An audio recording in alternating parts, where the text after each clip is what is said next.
Friend, matanong nga kita, hirap ka na ba sa current financial situation mo? Maybe ubos ng ipon mo, maybe hindi ka na susunod ang iyong budget or baon ka na talaga sa utang. Or di naman kaya ay wala kang alam sa pag-i-invest para magpalago ng pera. Alam mo, I know that feeling dahil nasa ganung sitwasyon din ako dati and I really can understand exactly how you feel. That's the reason why my goal is to help and equip every Filipino to become wealthy and debt-free. Ngayon, I'd just like to ask you a personal question. Gusto mo ba talagang makawala sa ganitong financial situation na nararanasan mo ngayon? If your answer is yes, I have a great news for you.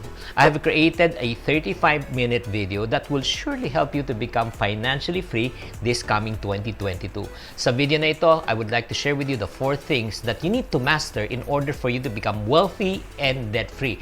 At ibabahagi ko rin sa inyo ang money management system na tutulong din po sa inyo para nyo ma-apply ang tunay ng pagbabudget so that you can be able to save, get out of debt, and be able to manage your money well.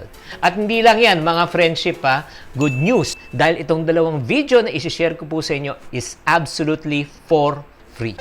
Yes, libre po siya. All you have to do is just watch, learn, and apply. And the good news is you can watch it anytime, anywhere by demand, whether nasa team abroad ka, nasa bahay ka, pwede mong ma-access to. And I will leave the link in the description box below para pagkatapos nitong video na ito ay mapapanood nyo po kaagad. Kaya, what are you waiting for, my friend? It's time for you to achieve your financial dream by becoming financially literate this 2022. Kung kayo ay interesado, click the link below or on top or just type the word called WATCH. Type the word called WATCH, W-A-T-C-H, and I will send you the link after this video.